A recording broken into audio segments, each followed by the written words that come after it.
I'm calling to order our meeting. And Jerry, do you need to do attendance? Okay. I'd like to do a few housekeeping thoughts. There is a sign on the wall, please silence all cell phones. Particularly some people in the audience said that cell phones were ringing back there quite a bit yesterday. And I'm going to ask my board members to remember to press the button for the microphone when you're speaking. We can hear you up here, but the audience also said they weren't able to hear a lot of the comments. So please remember to do that. So, we are going to start today with item 5.2, selection of the campus site for the November 2011 Board of Governors meeting. Chancellor Scott. Before we begin the discussion, because I certainly want to listen very carefully to the suggestions that come from the Board of Governors, let me tell you a little bit about what I consider to be the criteria for selection of a site. Number one, the willingness of the college itself. There is some expense involved. And obviously, we have been fortunate to visit campuses that welcomed us, and we're excited about our coming, but we do have to take that into account. Secondly, we also have to give some thought to the continuity of leadership. It would not be wise, for instance, maybe for us to choose a campus where the CEO has announced her or his intention to retire. You know, you may find another CEO that comes on board and suddenly says, what is it that I'm supposed to do? So continuity of leadership, if possible. 3, issues involving transportation. You know, we can van to a site or something of that nature, but when we choose something, it's often helpful to choose a site that is fairly easy for people to get to, not only the Board of Governors, but the staff. And finally, we have tended to alternate between Southern and Northern California. We're going to El Camino for our next meeting, which is in Southern California. So I'm assuming that perhaps there might be a desire on the part of the Board of Governors to go to Northern California for their meeting in November of 2011. I've listed some ideas, and once again, as I said, if we wanted to go to the Bay Area, we could go down. We've already been to the College of San Francisco, City College of San Francisco. It was very delightful. We could go down into the Silicon Valley, a district that about a year ago appointed a new chancellor, was Foothill De Anza. It's a very strong district, and we could inquire about that. We could either look at Ohlone College or Contra Costa College. Those are Contra Costa District. We could go even further north and go to something like College of the Redwoods or Santa Rosa Junior College. And then if we wanted to move a little bit towards Central California, we could look at a place like Fresno City College or Cuesta College in San Luis Obispo. The transportation is not as easy in the Central California as perhaps Henry Ramos and Peter McDougal can attest. But anyway, I'm just throwing out ideas, and I'll be happy to, in the interim, I suppose we're not going to make a selection this morning unless you have already done the research on it, but we can talk about it, and then I will be glad to work with myself and my staff to inquire about these and be able to maybe come with a recommendation at the next meeting.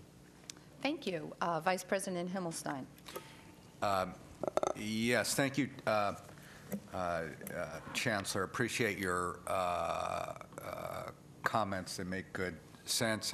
However, I would like to put a plug in for thinking about College of the Redwoods I have talked to the president of that college a couple of times, and he expressed a great desire for the board to go up there. It is a rural district.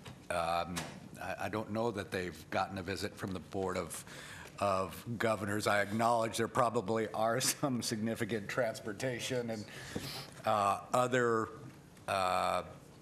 issues, but I actually think it's good for us to get out and see something a little different or rural. So I would put in a plug for that. If not that, maybe, you know, instead of north-south, maybe we could consider central, the Central Coast, which I don't know that we've, at least since I've been here, I haven't visited, you know, Cuesta College or whatever it might be. But I do want to say we do have an invitation from the president of College of the Redwoods, but I acknowledge logistically that might pose problems. Member Price and Member Baum. I know you guys are looking more towards the north, but just my my college of the Desert, I've already talked to the president there, and he would be glad to have you guys come down. It's going to be during the winter, so it's a really nice time of the year. It'll be nice 75 degrees. So I'm just putting it out there that if you do happen to go to the south again, that College of the Desert is willing to host. Thank you. Thank you, Member Baum. I just want to put on the table that, and I'd like the officers to look into this, about visiting 2 districts a year instead of 1. I think these are some of the most productive meetings and the most meaningful meetings, not only for us, but also for the districts that we serve. And so I like the concept of visiting Northern and Southern California in the same year. We did that last year, even though it was because of a sequence of events that led to it. But we met in Lake Tahoe in May and then San Francisco in November. And I thought both of those were among the most productive visits that I've had as a governing board, member of the Board of Governors. And so I know there's a host of cost issues as well as logistical issues, as well as taking the vice chancellors away from their offices for a period of time. But I would like to put on the table a strong consideration for expanding the off-site visits, out-of-town visits to 2 a year. And I also like both the ideas of the College of the Desert and then Northern California, too. It's a good thought. Thank you. Any other suggestions, comments? Okay, well, we've given you a few to think about. So you and the Executive Vice Chancellor will do a little research and get back to us about that. Any other comments? No, not unless somebody else. I'll be glad to present some possibilities to you at the November meeting so that you can make a final decision. I might also ask Executive Vice Chancellor Bruckman to do a little research on the issue of cost. I don't know exactly what the cost is. Obviously, you know, moving the staff and so forth does involve some cost, but I don't have any. I couldn't put a dollar figure on the cost. So perhaps at the next meeting we can also explore the issue of cost, given what Member Baum mentioned, the possibility 2 times that I would like for us to at least know what it would cost, and then we can make a decision. Sounds good. I think since obviously the Board of Governors is who's going to do the meeting, I can bring some ideas before you, and then and maybe talk a little bit about some of these issues of cost and transportation and things like that, and then whatever the board wants to do, we'll be happy to expedite it. Thank you. Moving on to item 5.3, we're going to discuss the Board of Governors meeting dates for 2012. Executive Vice Chancellor Bruckman is going to introduce this. This is time when the board sets its schedule for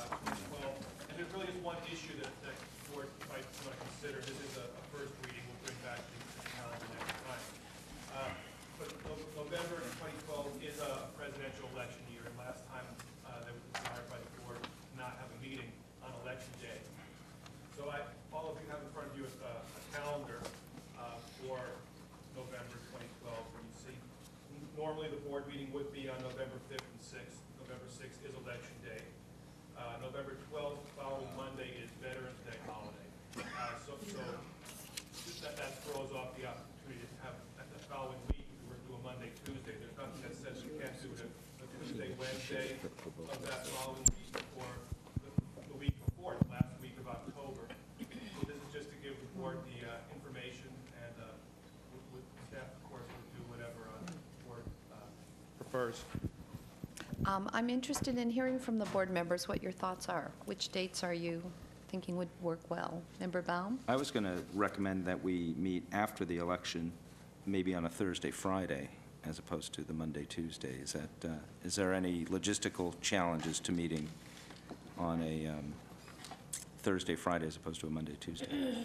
The only thing that there might be is that October and November are times when a lot of organizations schedule their conferences, and they try to schedule around the Board of Governors, and they wouldn't expect the Board of Governors to be meeting on Thursday and Friday. But I don't know if it's 2 years out. I don't know how much planning has occurred. Well, and traditionally, that's the date of an off-site meeting anyway, though, the November meeting. So That's correct. So maybe another organization might not. Oh, but you're saying that they might still try. They have another meeting and they want to come to our meeting wherever it is. Right. A meeting may have already been scheduled. Right. Hotels booked for the. Right. For example, I don't know when the annual league meeting is. It's probably not that week. It might be the following week or the week after that, but I'm not sure. Okay. But I think there's enough advance notice. It's 2 years from now. We might be able to. That's what I would recommend. Okay. Actually, That we'd have the benefit of knowing what happened at the election in order to factor that into our discussions. I actually thought you were going to say furlough Fridays. Not quite sure if that would impact any of this on a Friday. Oh, I think it would. I guess I'm trying to be optimistic. I know. It's a long way We're not going to be away. furloughed forever. I know. Yeah, that would be a problem. It would require staff to work on a furlough Friday. We could take a different day off, but it obviously wouldn't. It would be less than ideal. And I guess, any other thoughts or suggestions? Member Azumi? How about that? Just, I'm fine actually with what Member Baum has mentioned, but what about the Tuesday and Wednesday after Veterans Day, the 13th and 14th? And I wouldn't object to that if we worried about furlough issues. Yeah. So there's more support for doing our meeting on November 13th and 14th. Sounds like I'm seeing lots of nods of the head. And maybe we can make a backup, the 8th and 9th, if for some reason that's not a possibility. Okay? Okay, Member Baum? And then just as we look down the proposed calendar of dates, too, we list which ones are in Sacramento or site to be selected. I just wanted to say for the schedule, if it is possible, I think September in the Capitol is would be a nice tradition to continue if that's able to be worked out. Though I know. the legislature meets till September 15th every other year. Right. I So it's understand. probably less likely, but we can always ask. Okay. Any more thoughts or discussion? Okay, thank you very much. Moving on to item 6.1, report on final 2009-2010 enrollments. Vice Chancellor Patrick Perry, welcome. Thank you. Good morning, members of the board. I have a handout. Hopefully everybody has that. Looks like that without the yellow highlights. And I don't know, do we have them for the audience too? They're on the table. Okay, great.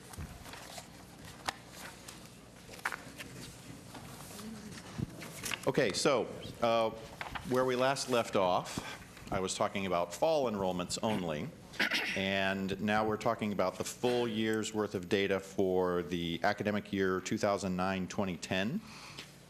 Just for a refresher, the academic year begins in summer, so in this case it's summer 2009, fall 2009, winter 2010, and spring 2010. We now have all of the data for that full academic year. And we're going to start off with just the total annual unduplicated head count. Unduplicated head count is basically the number of individuals that uniquely show up in our system. If a student shows up in fall and spring, they're still only counted as one. And in 2008, 2009, we had our all-time peak enrollment of the system, which was just short of 2.9 million. And the final tally for this current year that just passed, 09-10, 2.758 million, which means that we lost 140,000 students over the course of the past year. That is a drop of 4.8%. No surprise, this is because of budget cuts, course section cuts, et cetera. The rest of the report now, I'm going to basically explode this number out. We're going to look at changes in the student population that occurred. We're in a situation of rationing of the course sections. So we like to look at what do the student populations look like before this occurred and after this occurred.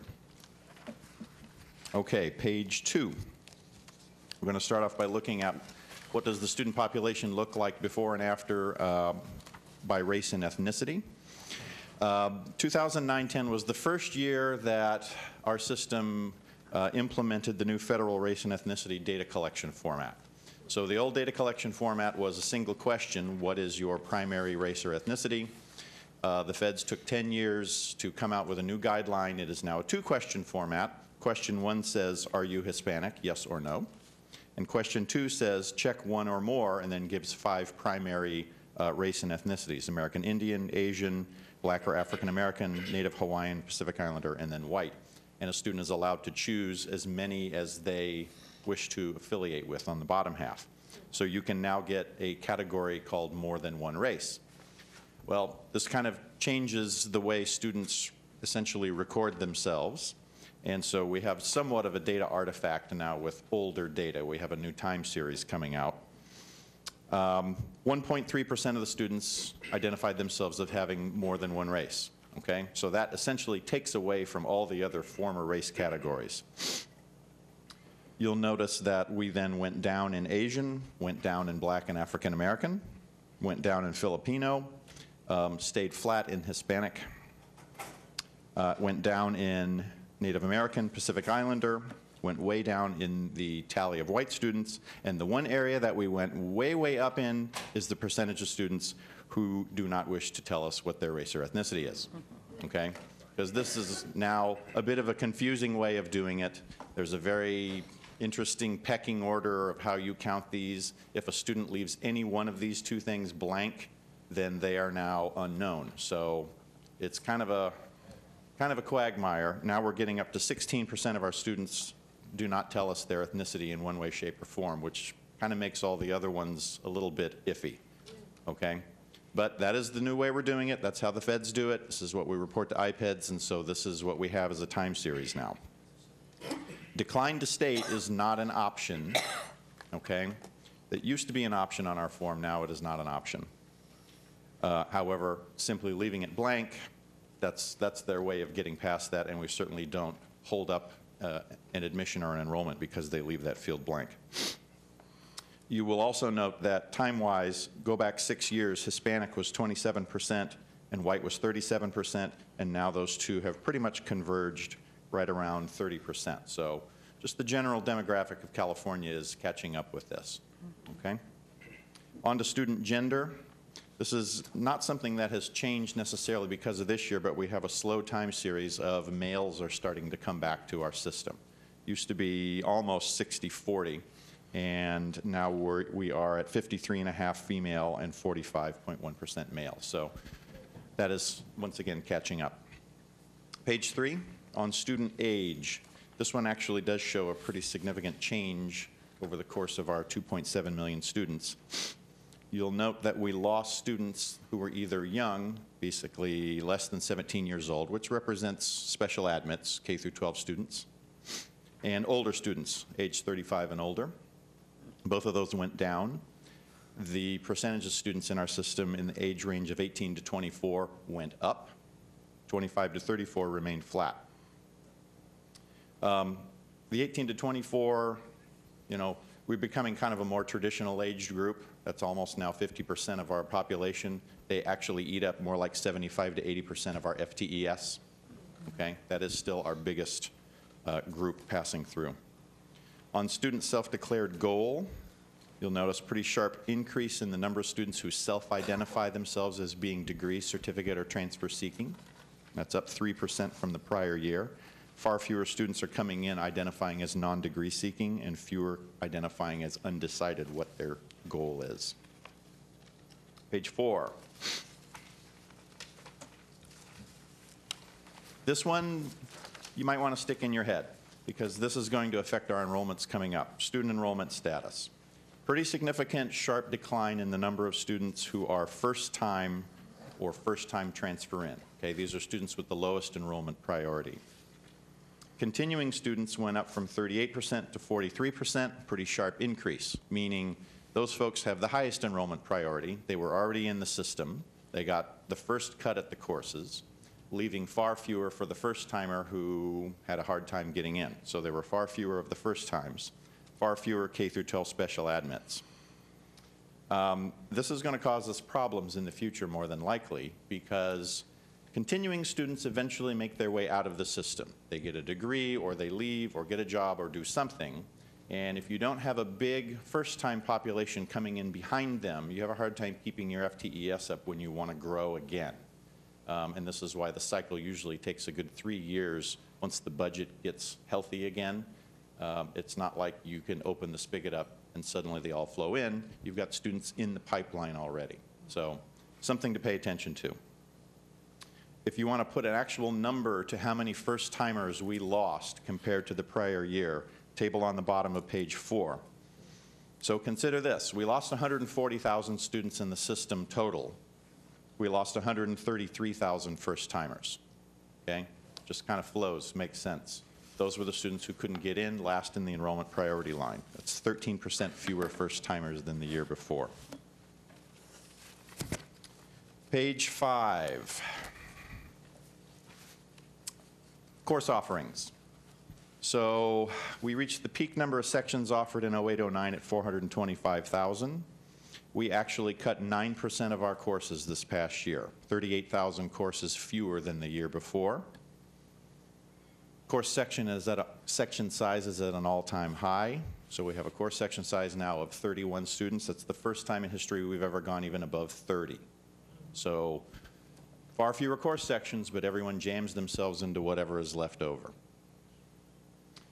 As far as what types of courses were hit, bottom of page 5, if we cut 9% of courses as all courses, the things above the all courses here were things that were not targeted, okay? So distance ed sections weren't really cut all that much, all in all. Basic skills sections were spared more than others. Day sections, primarily because night sections were cut more, because night sections are taught by adjunct faculty who end up getting laid off first. 4-credit sections were spared more often, transferable sections, and non-voc ed sections.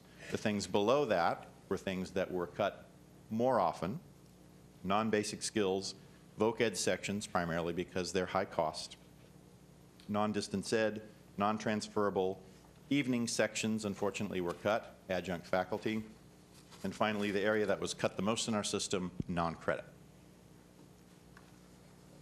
Page 6. So we lost 140,000 students, and we cut 9% of our courses. And in the end, we basically didn't cut any FTES at all. We lost 0.3% of total generated FTES in our system, which is kind of mind-boggling, but that's what happens when your course size goes from 29 to 31. In fact, we continued to grow in credit FTES generated, and the only area where we lost FTES was in non-credit. Basically, we stemmed the tide of the demand. If you look at the far right column, that was the increase in FTES. The past 2 years, we grew 7.6 and 7.3% in total FTES. We had to cut 9% of our course sections just to get it flat. And if we are now still over cap, we will probably have to do it again in order to get under. you can look at the curricular areas that were targeted down on the bottom of page 6. These are the top 20 FTES generating curricular areas in our system. Math is still growing strong and healthy. Some of the areas that dropped, biology, registered nursing, health education. I think Vice Chancellor Mian told us that we lost some of the nursing money, and all their prerequisites leading up to that also ended up dropping. Page 7, you have which areas actually grew during this time and which areas were cut the most, regardless of their size.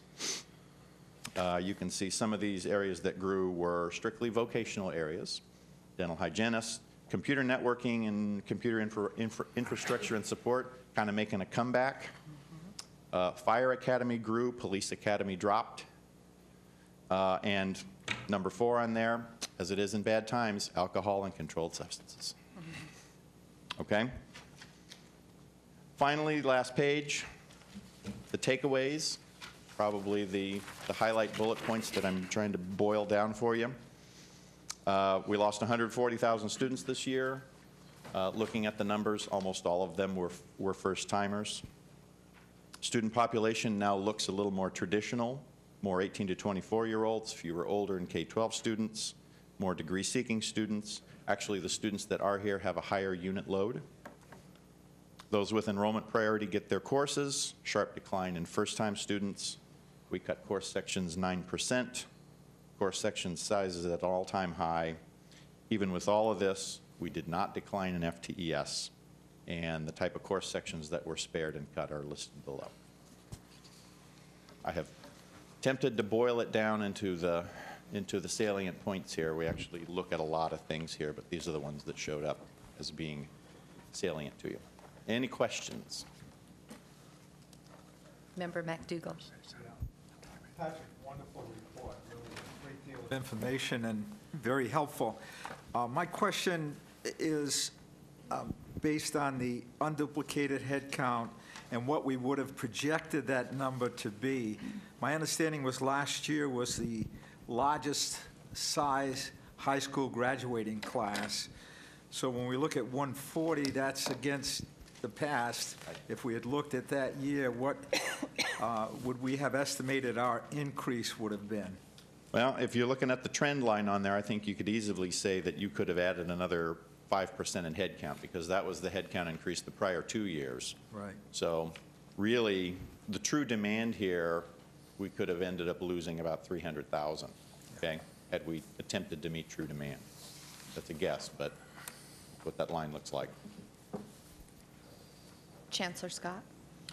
Well, you can see why, as a chancellor, I'm so dependent upon Vice Chancellor Perry. He does a superb job, and we can always get the information that we require from him. And I've digested most of this material before, and I guess there's not a lot to emphasize here. I guess the most alarming thing has already been pointed out, and that's the decline in first-time students. And in my speeches, I try to tell Californians that we have a tragedy in the making, and that is our economy is dependent upon our educated personnel. And we have denied education to a lot of young people, and I'm so fearful. I'd love to think that they will all be back the second semester. Maybe they, in some cases, got one course so they could be a returning student. But I'm afraid that some of them are lost to us. And we're just doing the best we can. When you ask the question, why did the colleges cut their course sections by 9%, the answer is pretty obvious. Number one, we got cut 8%. And number two, a lot of the things that a college does, they can't cut. They can't cut the lights. They can't cut liability insurance. And they have to do, most of the cutting that they do is in the sections of courses that they offer. They economize, no doubt, on deferred maintenance. They economize every way they can in terms of all the expenses. As I said, our actual number of full-time employees has gone down. But interestingly enough, we are always concerned about a higher percentage of our classes being taught by full-time faculty. And this year it did go up. Not because we hired more full-time faculty, but because we used fewer part-time faculty. And so all of those kind of consequences occur, and when you get down to it, it all boils down to budget. And you know, it's sort of like in your own personal income. If your personal income goes down by 10%, you make a few changes in your behavior.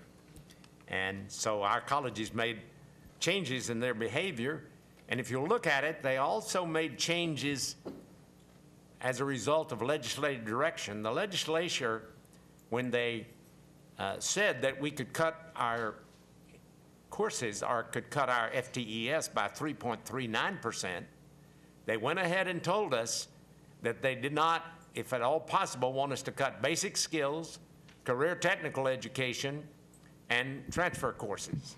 And that's the reason why there was such a dip in non-credit. Non-credit tends to be, in some cases, that which doesn't fit under one of those three categories. So I'm sure colleges have all kinds of demands they have to meet, including the fact that they have a tenured faculty that they've got to keep fully employed. But I would have to say that our colleges did respond to the legislative intent that was given to us in the budget process last year. Thank you. Any other comments? I'm sorry? It's just a request that you can also share this with us electronically so that we can disseminate this data as well. Absolutely. Member McDougall? Yeah, I think our chancellor is as fine a spokesperson in creating a level of understanding of how dramatic this is to the state.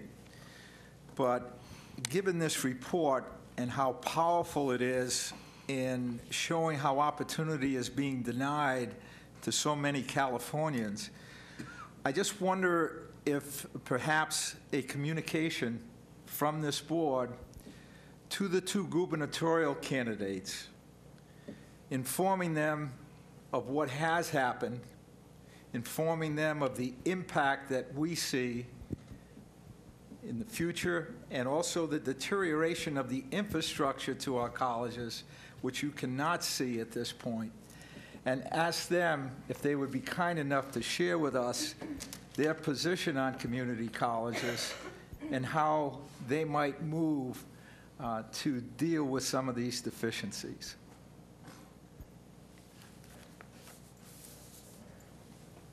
Very good thought. I like that. I'll talk to the chancellor about that, doing that. Any other thoughts? Member Thomas? Just a quick question. I noticed, if I followed correctly, on the page 7. Want to turn on your mic? Oh, I'm sorry. On page 7, the very last entry, it appears, if I'm reading this correctly, is more than a 50% decrease in manufacturing and industrial technology. That seems alarming to me. In a time when folks are going to be looking for job skills and things like that, do you have any insight as to why that sharp decline there? Anything that? Not offhand. I would be glad to look into it and see exactly what kind of courses we're talking about. I'm not even familiar with what kinds of vocational courses those are. So I'd have to go talk to Jose. They may be high-cost kinds of areas, I don't know, but I just, that appears to be Yeah. alarming. Significant drop. Thank you. I can add something to that. Number one, I'm sure some colleges did because we do know that career technical programs are expensive, and so it might have had to do with expense. Also, there's an occasional decline in some vocational courses. I mean, they sort of go out of style. I remember, certain ones that, like for instance at Pasadena City College, we created a new program in biotechnology. That's very much in style. And the biotechnician program. Once in a while, something like maybe welding or even something like machinist. And sometime a college will take advantage of a crisis and they'll actually phase out maybe a career technical program that they feel like the demand is no longer there. I have to tell you that there's a lot of difficulty and I speak as an experienced president.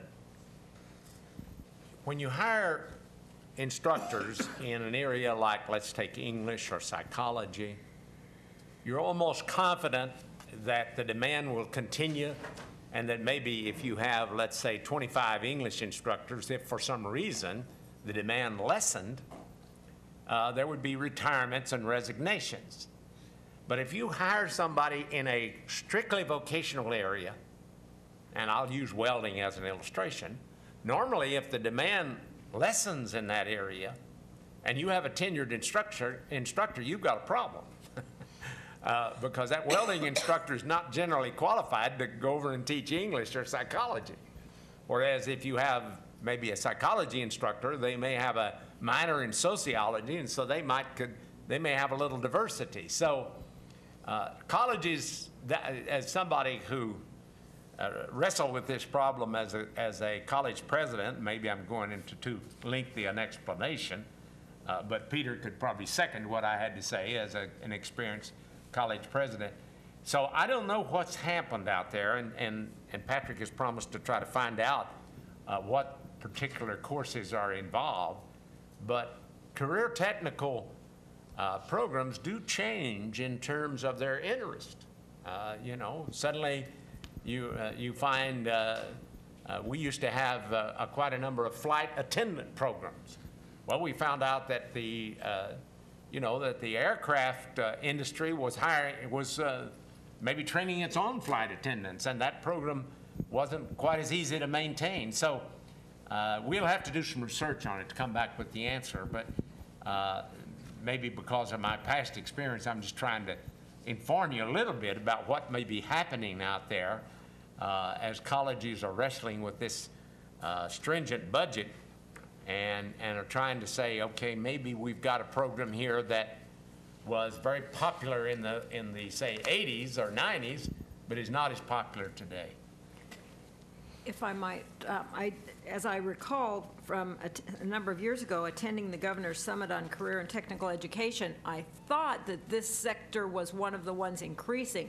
And Vice Chancellor Mian might nod yes or no, but I thought it was one of the ones that they had indicated the job market and the need was going to increase. So I was, and my memory may not be as quite what it should be, but I was surprised to see this kind of a decline in that area. Vice Chancellor Mian, do you want to step to the microphone and share with us your wisdom? Thank you, members of the board, Member Thomas, Madam President, Chancellor Scott. It is true that manufacturing has been in decline in the state for a number of years. We are now seeing a resurgence of manufacturing, particularly in foreign-based manufacturing concerns. So the concern that you're raising is accurate and right on. I also agree with the Chancellor that career technical education programs must retool.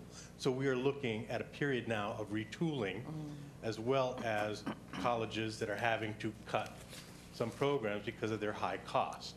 So your impression from the Governor's Summit on CTE is accurate in that manufacturing was in decline. It is now beginning to pick up again, particularly with foreign-based manufacturing concerns starting up in California. But we are in this period, as the Chancellor pointed out, of retooling for these new manufacturing programs that really are going to use more high technology, and they're more hybridized with informational technology skills, et cetera, that are being used in place of the more manual processes that our former manufacturing-based courses and programs were heavily based on. Thank you. Thank you. Board Member Reed? I wanted to ask a question.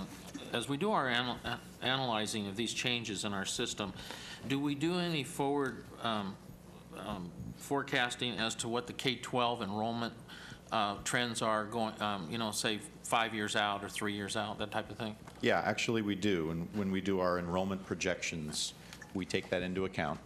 And we have those projections from California Department of Education and Department of Finance.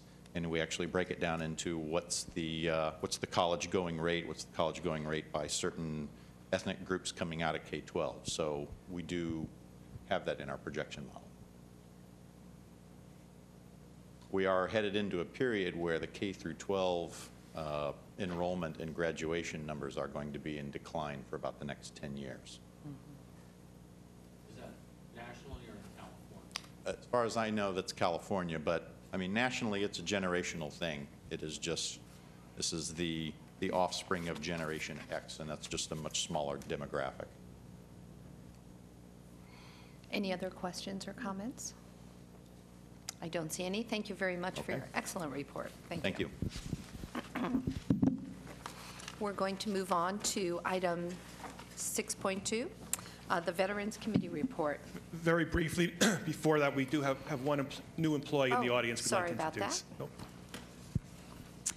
Nope. I'm very pleased to introduce Jill Sava Itasi, who is a new employee in our foster and kinship care education and child development work in student services. Jill came to us from the California Department of Social Services, where she spent the last 11 years, most recently in charge of a program for the recruitment and training and retention of foster parents. And so she's very familiar with the work that we do in community colleges to train foster parents and kinship care providers, and has been able to hit the ground running. So this is Jill. Thank you and welcome.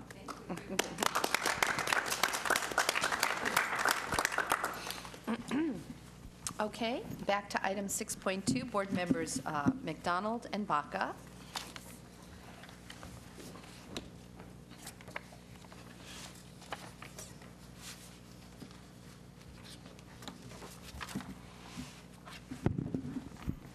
Good morning, fellow board members.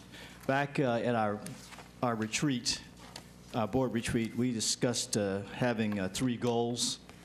And one of our goals was veterans, and Member Baca and I became part of the Veterans Affairs Committee, and we decided we wanted to try and do a report.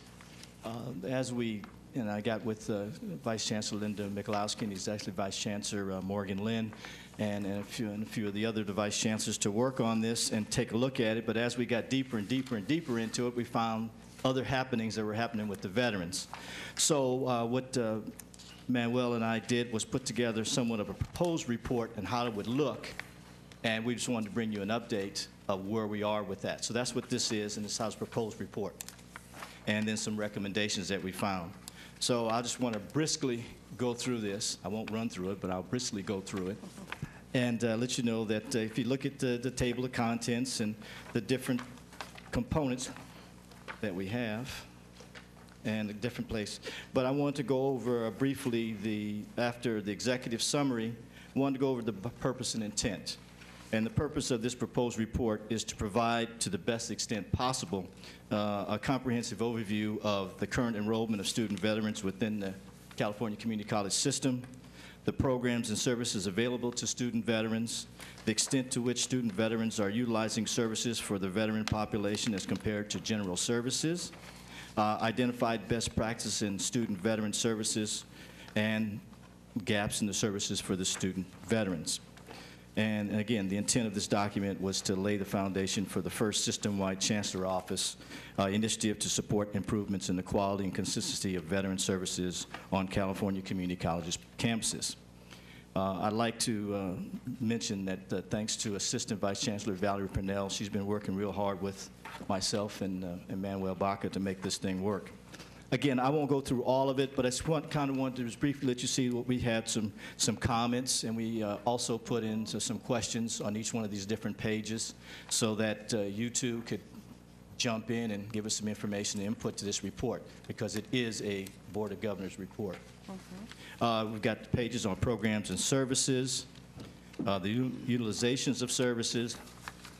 And you'll see in the back, when we get to those utilization of services, back in the back, sort of like in the appendices section, you can see a couple of surveys that went out to through the 10 regions, which we'll get to in a second. We just showed some sample models of programs throughout the state, like in Butte College and Shasta, American River and Sierra College in the north, Cabrillo and Los Positos in the central, and then in the south, Long Beach, Pasadena City College, Saddleback, San Diego, and LA Community College, LA City College, the Community College District, I'm sorry.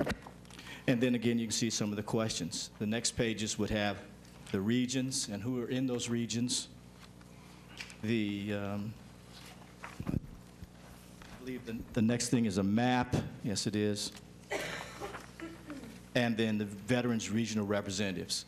We got a chance, Manuel and I got a chance to meet the Veterans Regional Representatives at a meeting that coincided with one of our board meetings. But it gives you an idea who are in those regions and who's working those regions. I do not have all the information I need for gaps in services, which is we're working on, so that's why that page is kind of blank. But then again, you'll see the next one, you see the partners and support groups. Manuel and I have had an opportunity to go to a couple of road home programs. We had a chance to participate with the Vet Net Ally, which was a partnership with Cal State University Long Beach and Long Beach City College that they had in Long Beach City College, and some of the other programs there. One of the things we're looking at under Veterans Among Us, we want to be able to identify those federal and state legislators who are veterans, and then take it a step further, who are veterans that are graduated from the community college system. So we want to take it down to the kind of the lowest common denominator. So when we walk in the office and to speak to them about Veterans Affairs information, we hit them with everything we know about them. And then the advocacy groups, so some of the people that are involved that are going to be helping that you'll hear down the road. I do want to make a note that on the Veterans Among Us page, it does show that Jeff Dunham, as a Veterans Affairs Chair, and co-chair is Lou Correa, who's a good friend of ours, a good friend of mine too, and he probably will wind up being the next Veterans Affairs Chair. So we have talked about this briefly, and I've been working with Senator Lou Correa very hard on this.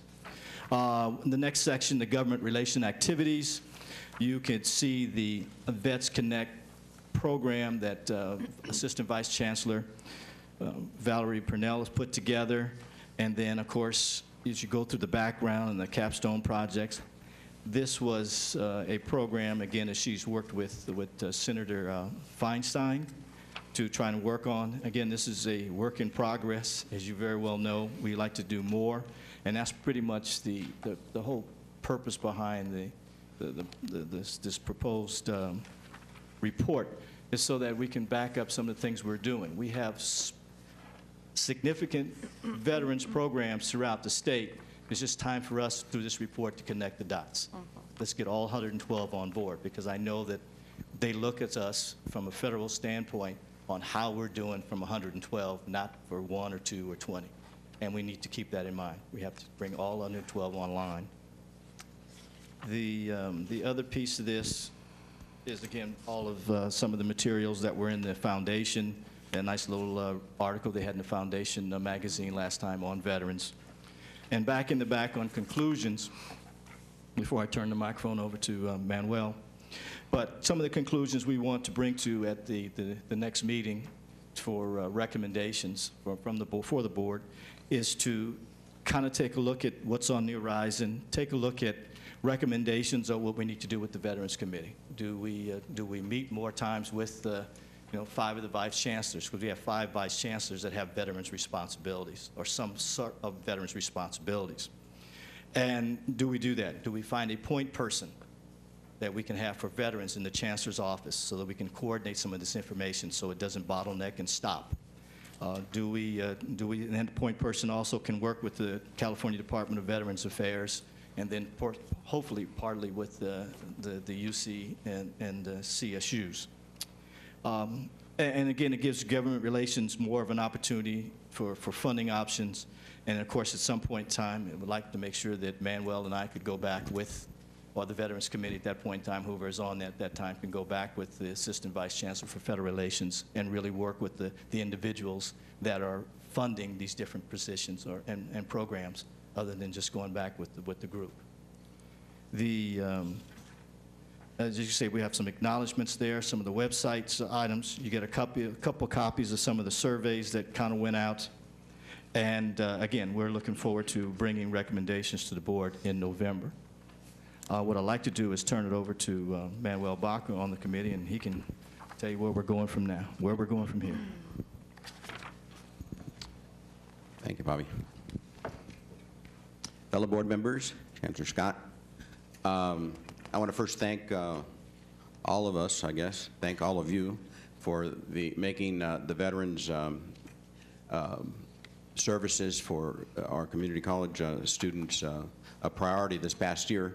And as Bobby mentioned, we've been working from different perspectives on this. I just want to cover a couple of things that are coming up. One of them is the Community College League Conference, and we do have a Saturday morning focus session that will be covering veterans. And you know, we're fortunate to have a couple of people in particular on the panel, and Valerie Purnell and I will be joining them on that panel.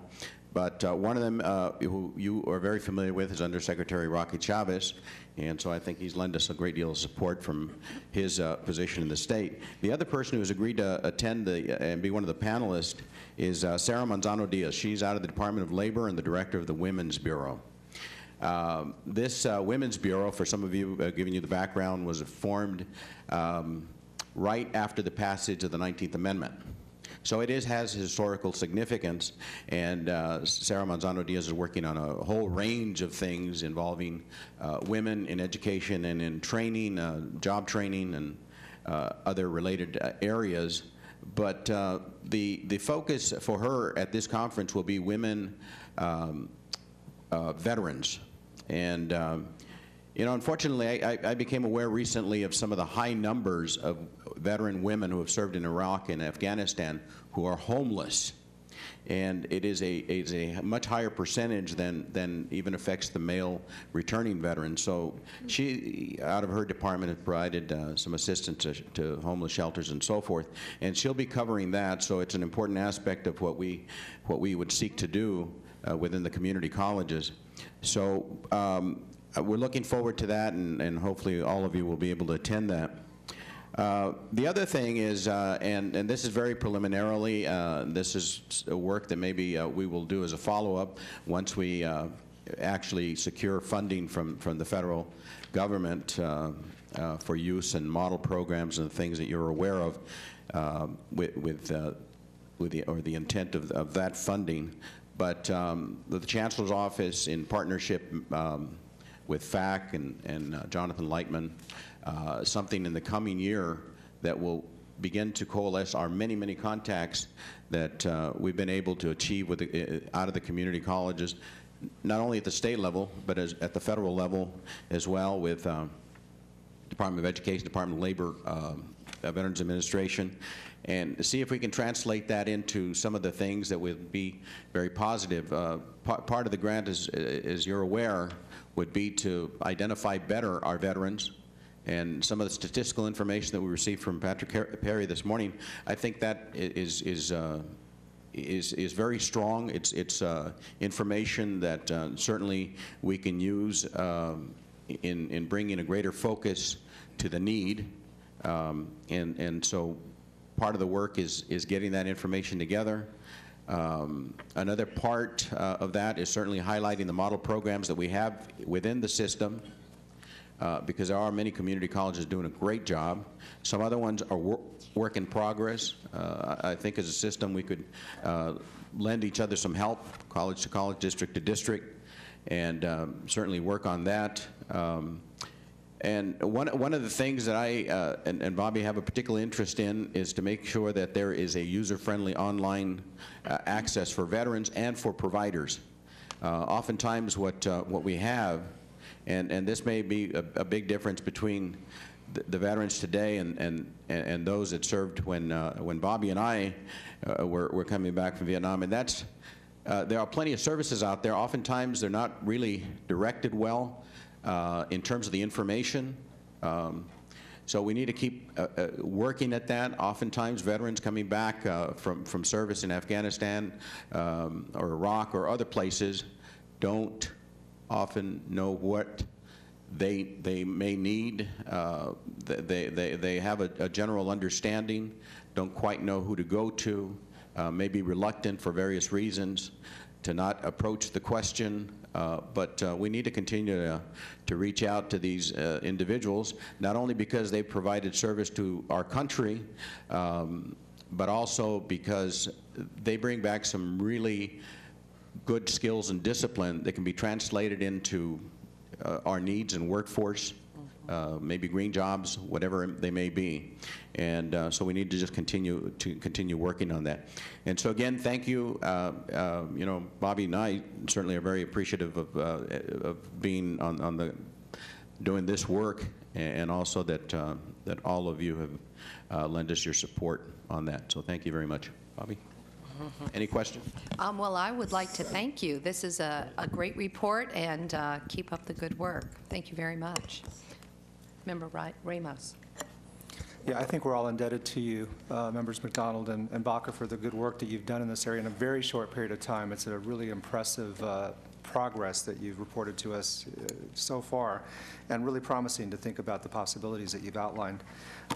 It seems to me that one of the great things that you've done is to early on integrate the efforts with the state Veterans Affairs folks and with the Department of Labor people who have responsibility for veterans and allied issues. I mean, I think that is just really wisdom in action, and I think there's probably going to be some very good state and federal support and some synergies in that will come forward as a result. What I'm thinking about in relationship to one of the areas that I've been involved in from the Foundation for California Community Colleges standpoint is the possibility of augmenting some of the public support that we might be able to put in motion through the system and these other institutions with private support from private foundations. As I've reported in the past, the Chancellor and I and members of the Foundation staff have had some opportunities in recent months to meet with the leadership of some of the leading foundations in the state. One of them is the California Endowment, the leading health funder in the state. And I think that as we think about potential partnerships with them, principally around health and allied workforce development, targeting veterans, returning veterans from the de-escalating Iraq theater would be a very, very wise thing for us to do in connection with the community college populations that overlap with that grouping. So that's something that I would be really, really anxious to explore in that context, and if we can coordinate with you in that connection, that would be superb. So again, thank you, and hopefully there will be opportunities to work with our private sector allies in a way that would augment your very wise and very timely efforts. Any other comments? Member Bao? First off, thank you so much for your leadership in this, and I'm proud of our system and our board for taking this on as a priority, and then to have you all put it together. A couple of questions about the rollout of this report. As you said, it's in development.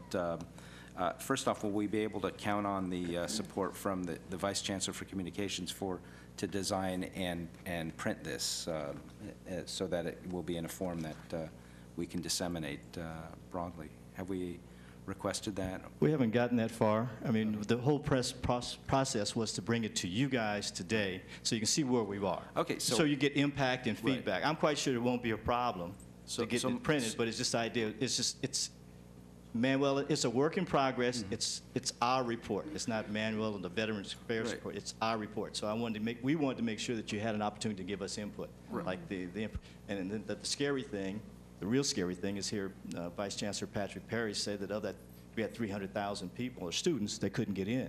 Mm-hmm. Now, my question is, how many of those were veterans? Mm-hmm. Right.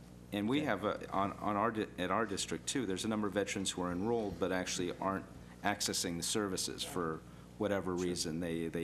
We know they're there, but we just. But again, this is a work in progress. This is something we wanted to bring to you. So we haven't really come to you and said anything to a veteran since March.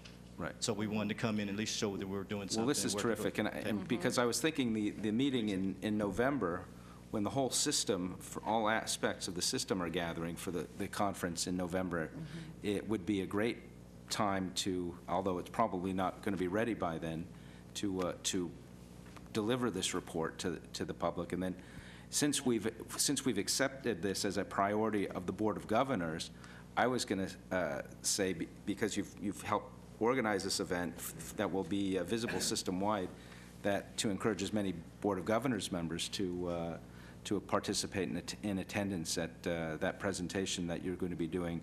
And Sure. maybe if we could even request that that would be an authorized trip for Board of Governors members if there's some travel costs involved. But since we stated this as a priority of the Board of Governors, it would be great if we could support Board of Governor participation in it. Well, it would be nice to do that, and also to take it to your first part of your question, your statement. It'd be nice to maybe have a draft of the report for that. I mean, it doesn't have to be complete, but it could be a draft at that point in time. But we'll work on it. We'll try and target that. Excuse me, Member Haley and Member Davis-Lyman. I too just want to congratulate you on a terrific job of putting together so much information and representing the Board of Governors in the manner that both of you have. It's got to have taken a lot of personal time and effort to make this happen.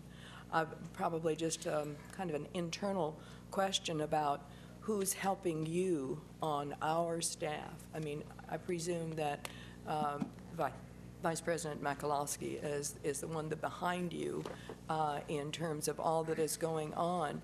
But it seems like there is a lot that needs to be done and has to be done, and I'm wondering, are we able to internally handle this, or is there more help that is needed? That's number one. Number two is, and I have a long history with the community colleges, and I was a veterans counselor. One of the first things that I did in counseling was veterans counseling, among lots of other particular areas. But the veterans counseling was one of my major responsibilities. And so I have a real deep understanding and concern as we go forward with this. This is just not a 1 or 2 year project. We're looking at 10 years, 15 years. So thank you for developing the framework, I think, that needed to be set in place. We are an institution of the community colleges in California that can provide lots of models, and you have set us up to be able to do that. So again, congratulations, and we want to help you any way we can. You know, the work that we've done over the past several months probably is something that has involved Bobby and myself with our various contacts, along with Vice Chancellor Marlene Garcia and Assistant Vice Chancellor Valerie Purnell in their office, because we've been trying to generate the federal contacts and the funding. There are probably 4 or 5 vice chancellors that would be involved in this, and certainly Vice Chancellor Linda Michalowski would be critical there. But I don't know that we have really quite moved to that point where, you know, we've identified, and as Bobby mentioned earlier, we do need to have a focus. But that's something that you know, we're working on. Of course, Chancellor Scott and the vice chancellors would identify that or determine that. So that's kind of maybe a next step. Member Davis-Lyman.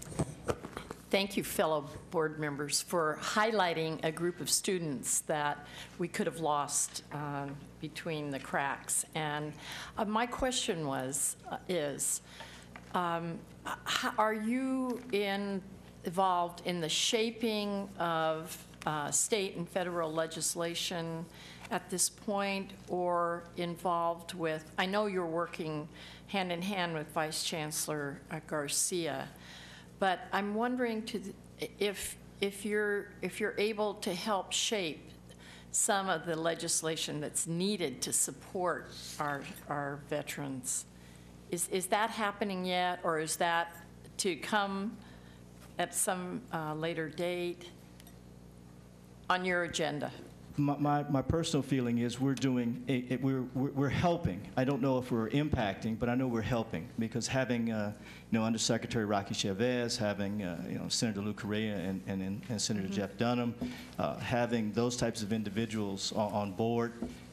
In fact, as an aside note, as is Congressman Filner from San Diego, the Buffalo Soldier Troop that I belong to, the organization out of Los Angeles, got a chance in August to go and meet with him and Maxine Waters and took a picture. So you got all these Buffalo Soldiers with Maxine Waters and Bob Filner.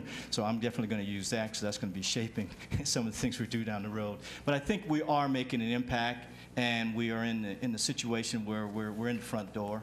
And I wouldn't be so bold to say that we're making real strong progress, but they know that we're there, and we've been entered in, and we're allowed to come in. I guess I could go in different directions than that. Just to give an example, when we were in Washington earlier this year, I did approach Congressman Feldner's chief of staff there about one issue that has been discussed among some veterans, and that is that right now benefits are not necessarily restricted to undergraduate, but the extent of them is there. And so one of the things that had been brought up was whether or not there'd be some support in terms of graduate programs for veterans, which does not currently exist unless you plan it that way. Of course, it's a difficult time to get new appropriations in that direction, but nevertheless, those are the kinds of things that I think pop up, and certainly, to the extent that we can, we put our 2 cents in there and try to support those. Member Thomas and then Member Azumi. Thank you. I'd like to thank both of you for your leadership and your passion when it comes to this subject. I think you've both shown exemplary abilities to work towards something that is very important to all of us. And I also want to echo Member Baum's comment about the opportunity and hopefully the support for as many board members as possible to be able to attend the panel presentation that you're working on to put together to very visibly show our support for the subject matter that you're working on. I think that's very important. Just a brief question, if you can. Towards the back of the information you provided is the survey. Can you give me just an idea of what's happened with that survey, what the intent and has it gone out to colleges, and what's the response been? Where are we with that? I believe the survey went out to the regions, to the regional directors, and they were looking for information. So again, it's a start. Because as I said, there's 5 vice chancellors that have some type of veterans responsibility. And that kind of information needs to get to Vice Chancellor Patrick Perry. But I haven't had a chance to follow up and find out what they did with it. Although I did hear that there's a possibility, and that's why we were looking for a point person in the Chancellor's office for veterans, because some people will send the information back, and then some won't send it back because they didn't know, A, where it was going or who was getting that information and stuff to that effect. And that's internal stuff, but still those things that we need to take a look at. So when it goes out, it means something. Right now, it does to some and it doesn't to others. And we have to get online with the 112 community colleges so that when it does go out, it comes back. And then it gets to the right hands, and then we can disseminate it. Great. Thank you. Thanks for asking. Board Member Azumi. Well, I also want to echo the sentiments of all my fellow board members and congratulate both members McDonald and Baca on their fantastic work, and also to mention that I know that in years past that the board has often had goals, but sometimes by the middle of the year you tend to forget what the goals were at the beginning. And so the fact that you've taken this goal of veterans and really made it a real concrete and, energetic, dynamic piece, I think is like incredibly helpful for the board. And, it shows that, we are committed to, this as one of our 3 main purposes for the year. So, again, thank you for all your efforts, and thank you for this. I want to ask just a quick question about Member McDonald. You and I are involved in various committees with the U.S. Army. And, I know that we've had a lot of contact with members of that service. Do you anticipate having, similar contacts? I know you as a former Navy man, contacts with the other individual services, as you proceed in the future? I see that, in fact, we were part of the U.S. Army recruiting group that was at North Orange County Community College, at Fullerton College, when they had their career day. So I see more of those career days coming along because we're making it positive, because it's not, as we very well know, not our father's Army or Navy or Marine Corps, or Air Force. Things have changed. And it's a lot more educational. And a lot of the veterans, and although we call them veterans because they come back, but some of them are veterans because they're still in the service. So we have to look at those veterans that have come back. We have to look at the veterans that are out of the service, and then we have to look at the veterans that are in service, because that didn't happen in the past. It's happening now. And so having the Army and the Navy and the Marines, and they're all advertising, get them more involved with us. And that's another resource. That's another dollar resource, an opportunity for us to find partners to help us with this. This is not a program just for us to get funded, because there's no money. So we have to look at other ways. So we looked at this as a marketing opportunity for our organization. And again, this is the Board of Governors' goals and objectives. We just did the grunt work. No pun intended, fellow Marine. Okay. We just did the grunt work. Well, it's Gator Navy too. Okay. We just did the grunt work for all of us. This is a team effort. All right. Thank you. Thank you. Any other comments or questions? Member Haley. Sorry, just one more thing. It seems like what I just heard you say somewhere in this information is that do we have and have we designated a point person on our staff to help with this? It's a question. We have not.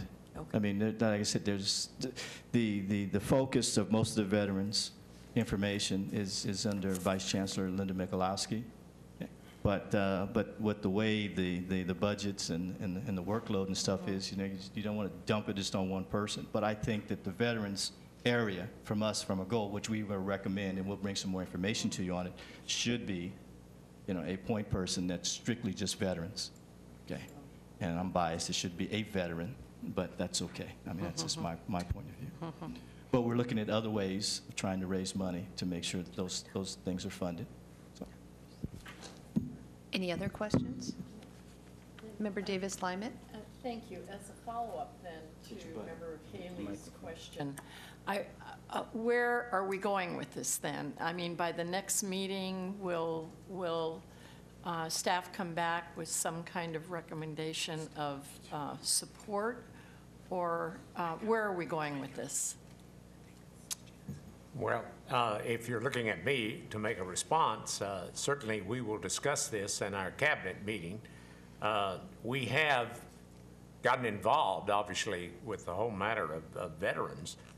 In fact, as you know, our one earmark that we have worked on in terms of the federal was the hope of getting funding so that we could even give greater emphasis to this. This is one of the places that the community college, once again, is called upon to be the main source. 70% of veterans who have the GI Bill are coming to community colleges. And